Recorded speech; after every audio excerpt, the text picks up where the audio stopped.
많은 분들이 아이나 가족이 아프다면서 믿으면 낫는다고 하는데 왜 병이 낫지를 않을까요? 라고 의아해하시는 분들이 많습니다. 하나님의 뜻에 따라 치유가 되기도 하고 안 되기도 한다면서 마치 제비뽑기를 하는 것처럼 결과에 따라 하나님의 치유를 합리화하고 나는데 자네가 병들어 죽는 것이 과연 하나님의 뜻이고 그것을 위해 예수님을 이 땅에 보내셨을까요? 절대 그렇지 않습니다. 하나님께는 불가능한 일은 없습니다.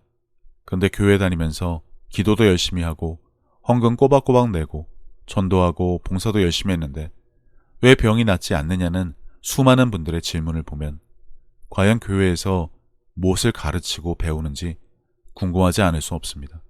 많은 경우에 병이 낫게 해달라고 기도합니다. 그리고 돌아서서 증상을 살펴봅니다. 고쳐졌는지 아직 아닌지. 그것을 성경은 이렇게 말합니다.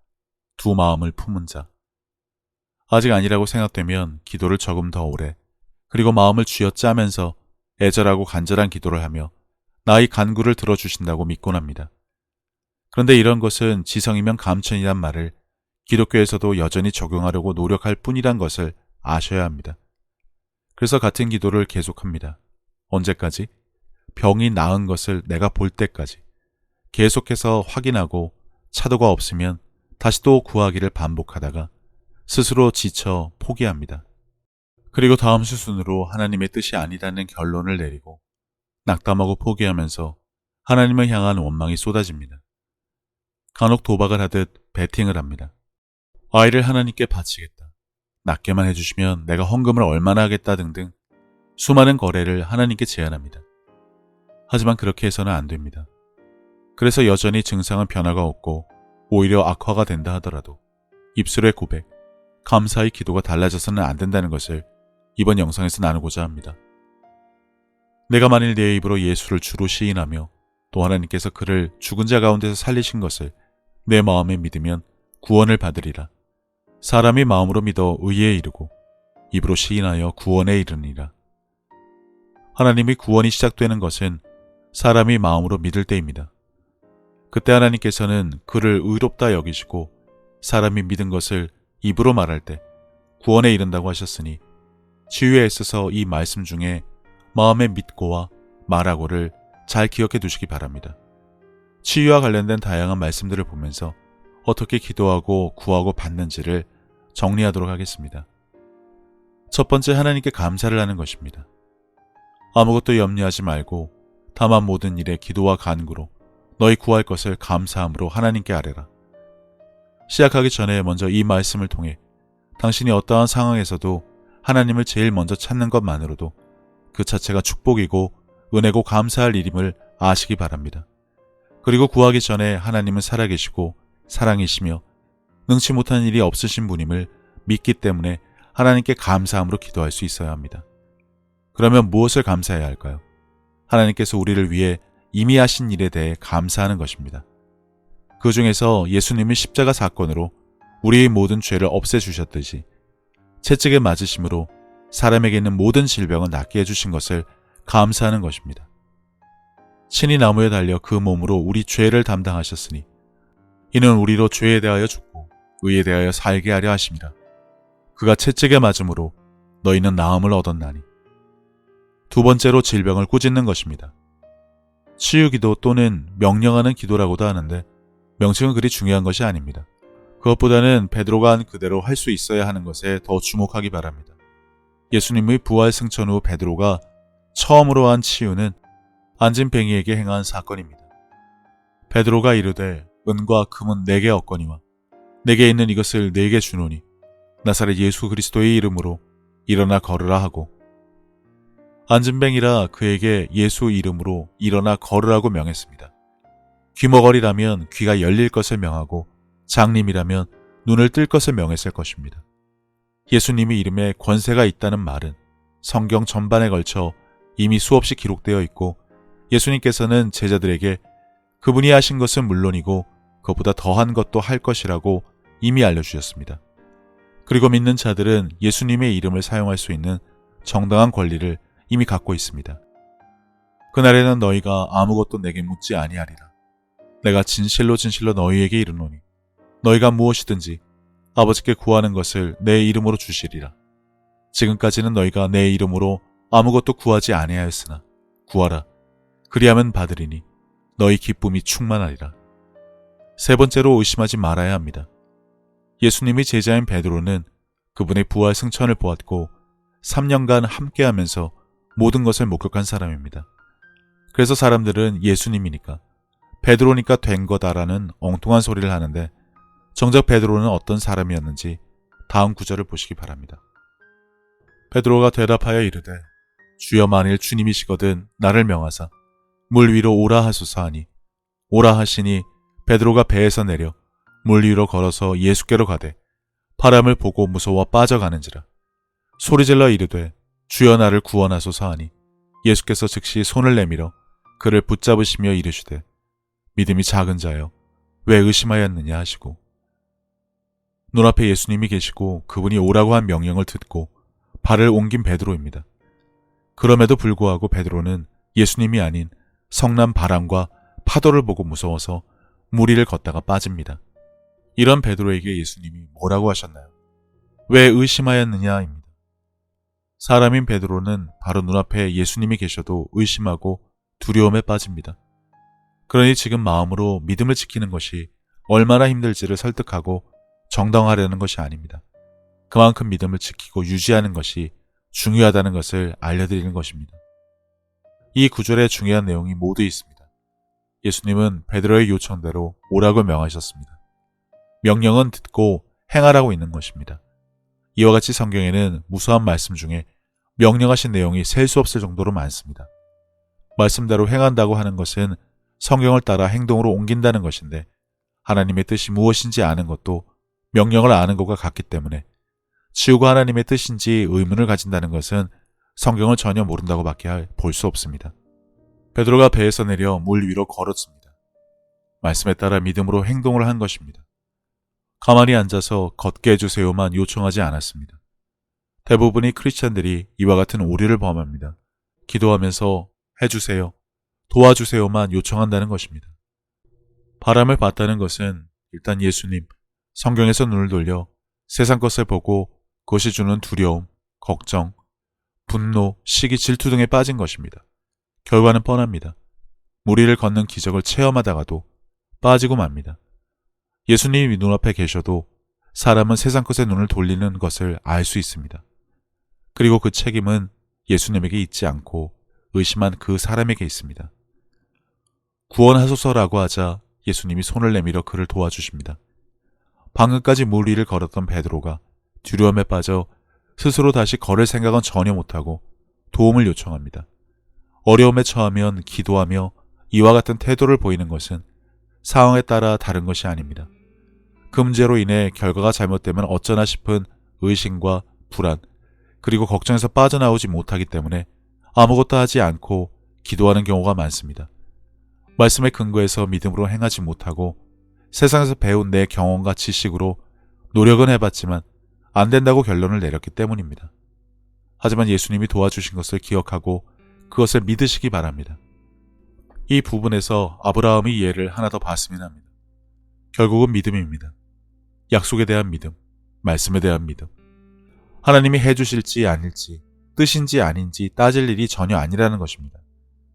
모든 것은 그 사람의 마음, 믿음에 달려 있습니다. 믿음이 없어 하나님의 약속을 의심하지 않고 믿음으로 견고하여져서 하나님께 영광을 돌리며 대부분 이쯤 되면 믿음을 주세요, 믿음이 강해지게 해주세요 라고 기도합니다. 인간관계에서 의심, 즉 믿음 없음은 상대방이 불신을 주거나 내가 믿지 못하거나 둘 중에 하나입니다.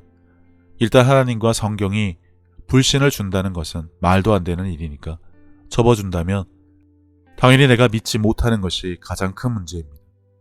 믿음은 달라고 해서 선물 박스에 담겨서 특급 배송으로 오는 것이 아닙니다. 기도한다고 해서 없던 믿음이 갑자기 배 밖으로 튀어나올 정도로 담대해지는 것도 아닙니다. 무엇에 집중하고 그 안에 있는지가 중요한데 베드로는 예수님보다 상황에 더 집중하며 두려움에 빠졌습니다. 베드로가 좀 엉뚱하기는 해도 믿음이 전혀 없었던 사람이라고 할 수 없습니다. 그러니 모든 사람에게 믿음이 있으나 처한 상황 때문에 바로 눈앞에 계신 예수님을 바라보는 대신 세상 것에 마음을 빼앗겨 붙잡는 것이 문제라는 것입니다. 마치 발이 땅에 닿았는데 밧줄을 잡고는 떨어져 죽게 생겼으니 도와달라고 소리를 지르는 것과 같습니다. 손을 놓으면 됩니다. 지금 하는 기도, 혹시 이런 모습들은 아닌지 살펴봐야 할 것입니다. 네 번째는 믿음으로 행동하라입니다. 사람은 마음에 가득한 것을 입으로 말합니다. 베드로는 나중에 물에 빠지기는 했지만 배에서 내려 예수님을 보며 물 위로 건너는 것으로 자신의 믿음을 행동으로 보였습니다. 치유와 관련해서 보일 수 있는 믿음은 말하고 행동하는 것입니다. 믿음으로 치유 기도를 한다면 그것이 곧 말하고 행동하는 것인데 정리 부분에서 요약해서 어떻게 기도하는지 알려드리겠습니다. 내 형제들아, 만일 사람이 믿음이 있노라 하고 행함이 없으면 무슨 유익이 있으리요? 그 믿음이 능히 자기를 구원하겠느냐? 어떤 사람은 말하기를 너는 믿음이 있고 나는 행함이 있으니 행함이 없는 내 믿음을 내게 보이라. 나는 행함으로 내 믿음을 내게 보이리라 하리라. 아, 허탄한 사람아, 행함이 없는 믿음이 헛것인 줄을 알고자 하느냐? 다섯 번째, 마음을 지켜라입니다. 성경에는 믿음과 관련해서 마음이란 단어가 자주 사용되는데 베드로가 두려움에 빠진 이유는 먼저 예수님으로부터 눈을 돌려 세상의 것을 보는 것이고 그로 인해 그의 마음에 믿음 대신에 두려움이 더 가득했기 때문에 눈앞에 예수님이 계심에도 불구하고 무리를 잘 걷다가 빠져버린 것입니다. 마음을 지켜야 하는 것의 중요함에 대해서는 아무리 강조를 해도 지나침이 없습니다. 모든 지킬 만한 것 중에 더욱 내 마음을 지키라. 생명의 근원이 이에서 남이니라. 그러므로 내가 너희에게 말하노니 무엇이든지 기도하고 구하는 것은 받은 줄로 믿으라. 그리하면 너희에게 그대로 되리라. 단지 내 의지로 믿습니다를 외친다고 해서 그것이 믿음이 되는 것도 아니고 기도한 것을 지켜주는 도구가 되어주지도 않습니다. 지켜야 할 마음은 기도하고 구한 것은 들어주셨으니 그 결과를 볼 것을 알고 감사하는 마음인 것입니다. 혹시, 설마, 만약 등과 같이 의심의 말과 마음을 갖는다면 그것은 두 마음을 품은 것이고 받은 줄로 믿지도 않는 것이기 때문에 아무런 결과를 볼 수 없습니다. 끝으로 감사하라입니다. 그러므로 내가 너희에게 말하노니 무엇이든지 기도하고 구하는 것은 받은 줄로 믿으라. 그리하면 너희에게 그대로 되리라. 기도하고 구한 것을 받은 줄 알면 감사는 저절로 나올 수밖에 없습니다. 대부분의 사람들이 안 된다, 못한다고 하는 이유는 오감으로 느낄 수 있는 증거가 없어서 입으로 감사를 표현하지 못할 뿐입니다. 주의할 것은 지금껏 그렇게 신앙생활을 하며 살아왔기 때문에 그렇지 이러한 이유로 자신의 믿음 없음을 자책해서는 안 됩니다. 그렇게 하는 것도 악한 영들의 속임이고 자신을 자책함으로 하나님으로부터 멀어지게 하는 속임수라는 것을 잘 알고 굳게 서 있는 지금을 지켜내셔야 합니다. 기도를 계속하고 기도에 감사함으로 깨어 있으라. 범사에 감사하라. 이것이 그리스도 예수 안에서 너희를 향하신 하나님의 뜻이니라. 치유와 관련된 선포와 믿음의 기도를 정리하면 다음과 같습니다. 주위에 아픈 분이 계시면 말씀에 따라 이렇게 기도하시면 좋겠습니다. 하나님 감사합니다. 주께서 채찍에 맞으심으로 제 아이가 나음을 입었습니다. 예수 이름으로 명하니 아이에게 있는 질병은 당장 떠나고 다시는 돌아오지 말 것을 명한다. 그렇게 기도하고 돌아와서 아이에게 이러한 사실을 말해주는 것입니다. 기도하고 구한 것을 받은 줄로 알고 마음에 의심하지 않으면 이렇게 말을 해주는 행동으로 자신의 믿음을 확증할 수 있습니다. 너는 이미 나았어. 하나님께서 이미 고쳐주셨어 라고 말한다면 성경에 근거하여 모든 것을 다 한 것입니다. 그리고 그 마음을 지키며 더 이상 구하거나 명하는 기도를 하지 말고 감사하는 기도를 하며 기도하고 구한 것은 받은 줄로 믿고 그 마음의 자리에서 결코 내려오지 않는 것입니다. 하나님 감사합니다. 제 아이의 병이 떠나가고 아이가 온전하게 된 것을 가족 모두가 볼 수 있게 해주심을 감사합니다. 명심하실 것은 여전히 아이의 증상은 변화가 없고 오히려 악화가 된다 하더라도 입술의 고백, 감사의 기도가 달라져서는 안 됩니다. 계속해서 어떤 상황에서라도 이 감사의 기도를 멈춰서는 안 됩니다. 보고 들리는 것에 기도를 멈춘다면 그것이 바로 의심이고 낙담하는 것이고 말씀에서 멀어지는 것임을 잘 아시기 바랍니다. 그리고 이런 것은 결코 하나님이나 자신으로부터 오지 않습니다. 이러한 것들도 불안하고 걱정되는 상황에 관심을 갖도록 온갖 유혹을 하는 악한 것의 속임수가 있다는 것을 잊지 마시기 바랍니다. 참고로 제 자녀의 경우에도 병원에서 평생 후유증을 가질 수도 있는 수술을 하거나 아니면 완치의 장담을 할 수 없어 5년에 걸친 방사선 치료밖에 방법이 없다던 질병도 이와 같은 치유의 고백과 믿음의 기도로 완치가 되었습니다. 조금 더 의심하거나 흔들리지 않고 병원에 입원했을 때 곧장 치유 기도로 명하고 그 후 병원에서 실시한 단 한 차례의 방사선 치료만 받고 퇴원해서 지금껏 자녀와 함께 질병이 없어진 것을 보게 하심을 감사합니다란 감사의 고백을 유지하다가 얼마 전 MRI로 촬영을 해보니 거의 아무런 흔적도 없이 병이 나은 경험이 있어 말씀을 드립니다. 그리고 하나님께서는 병원을 통해 의사를 통해 약을 통해서도 치유하신다는 것을 기억하셔야 합니다. 의료 진료를 거부하고 믿음으로 낫게 하겠다며 아이를 방치하다가 죽음으로 몰아 결국 구속된 부모들도 있습니다. 사자 우리에 들어가서 사자를 다스리겠다며 동물원 사자 우리에 들어가거나 예배 중 독사를 집어 올리다가 뱀에 물려 죽은 목회자도 있습니다. 지혜롭게 행동하시기 바랍니다. 그리고 만약 병원에서 심각한 질병이라 알려주고 그러니 수술을 당장 해야 한다. 오래 살지 못한다. 장애가 나타날 거다고 하는데 아이는 아프다고 소리 지르고 엄마 아빠를 찾는 상황에 이런 고백을 할 수 있는 사람이 과연 몇이나 될까요? 결론은 병원 치료를 잘 받으면서 그래도 흔들리지 말고 믿음으로 기도해야 합니다. 이런 상황이라면 믿음의 기도는 거의 해본 적이 없어서 사실상 하기 힘듭니다만 그래도 해야 합니다.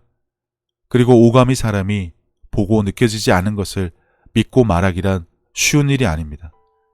그러니까 아이에게 그렇게 말하지 못합니다. 하지만 그래도 해야 합니다. 내 믿음이 설사 없다 하더라도 내가 아무리 죄가 많고 세속적이고 하나님과 교회를 멀리하고 살았어도 아무리 게으르고 나태해도 내 자녀, 사랑하는 사람들을 위해서는 힘써 노력해서 기도해야 합니다. 대부분의 믿는 자들도 기도한 대로 되지 않으면 정죄감과 자책감이 들기 시작합니다. 내가 지은 죄가 많아서, 내적 치유를 안 해서, 주일 예배를 빠져서, 봉사나 헌금을 잘 안 해서와 같이 신앙적인 부분을 연결해서 깊은 늪에 빠지기도 합니다. 이런 과정에서 주의할 것은 이런 자책들이 하나님의 사랑과 관여하심으로부터 떨어지게 만들어 여전히 내 삶의 주인과 주체, 책임이 나에게 있다는 생각을 갖게 한다는 것입니다. 예수께서 길을 가실 때 날 때부터 맹인된 사람을 보신지라 제자들이 물어 이르되 라피어 이 사람이 맹인으로 난 것이 누구의 죄로 인함이니이까 자기니이까 그의 부모니이까 예수께서 대답하시되 이 사람이나 그 부모의 죄로 인한 것이 아니라 그에게서 하나님이 하시는 일을 나타내고자 하심이라. 성경을 잘 모르는 분들은 하나님이 기적 행함을 보이시려고 일부러 맹인으로 태어나게 했다고 오해하는 경우도 많이 봤습니다만 말도 안 되는 소리입니다. 하나님은 그 사람이 온전하게 되는 것을 모든 사람이 볼 수 있도록 치유를 나타내고자 하신다는 것이 올바른 해석일 것입니다. 하나님께서는 자녀를 병으로 치지 않으십니다. 악으로 악을 갚지 않으시는 분입니다.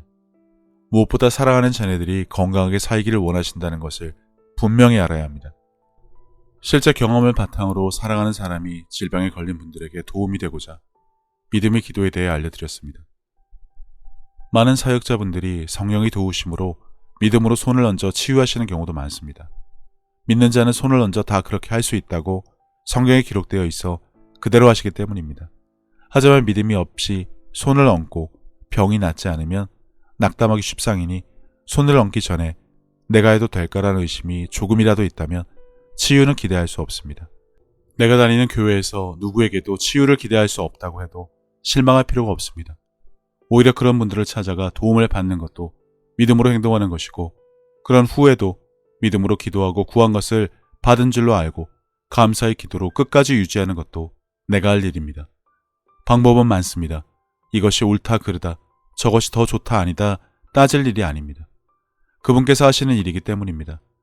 단지 내가 할 일은 믿음으로 손을 얹거나 얹을 수 있는 분을 찾아가거나 치유 선포를 하거나 감사의 고백을 결코 놓지 않고 유지하는 것입니다. 자신의 믿음의 분량에 따라 지혜로운 선택을 하시면 됩니다. 나의 의심과 믿음 없음으로 그분이 뜻이네 아니네를 기도 몇 번 하고서 결코 섣부르게 판단하지 말아야 합니다. 하나님은 당신보다 당신을 더 잘 알고 당신보다 당신의 자녀, 가족, 부모님을 당신이 하는 것보다 더 사랑하십니다. 자녀가 건강하게 살기를 원하시고 병에 걸린 자녀를 고쳐주시는 것은 하나님의 뜻입니다. 그것을 믿고 의지하며 믿음의 반석 위에 우뚝 서서 하나님께서 하시는 일을 선전하는 자녀가 되시기를 바랍니다. 감사합니다.